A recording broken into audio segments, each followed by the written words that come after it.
Selamat datang di channel saya, tempat kita membahas pendidikan dari sudut pandang yang unik dan menarik.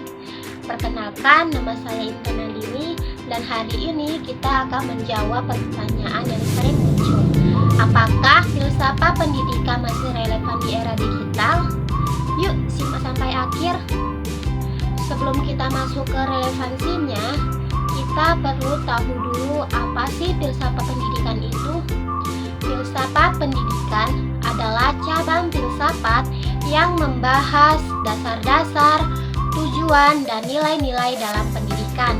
Misalnya, apakah tujuan utama pendidikan adalah mencetak tenaga kerja, membentuk karakter, atau menciptakan manusia yang berpikir kritis?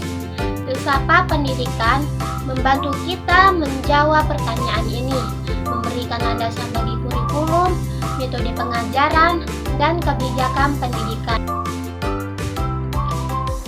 Sekarang kita hidup di era digital, di mana teknologi seperti AI, VR, dan internet mempengaruhi cara kita belajar.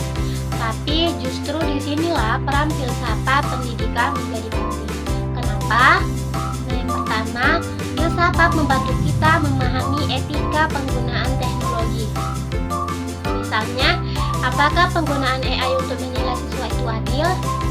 Nah, yang kedua, filsafat memberikan panduan untuk memastikan teknologi tidak menggantikan nilai-nilai manusiawi dalam pendidikan, seperti empati dan kerjasama. Yang ketiga, filsafat membantu kita menjawab pertanyaan mendasar, apakah pendidikan digital ini benar-benar mendukung perkembangan siswa sebagai manusia utuh? Di era digital, filsafat pendidikan tetap relevan karena yang pertama, menjaga esensi teknologi pendidikan. Teknologi hanya alat.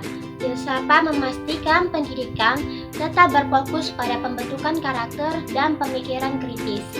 Yang kedua, adaptasi kurikulum.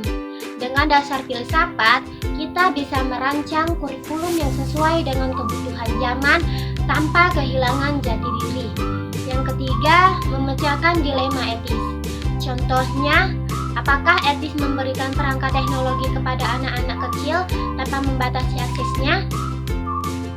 Tanpa filsafat, kita mungkin hanya akan mengikuti arus teknologi tanpa mempertimbangkan dampaknya.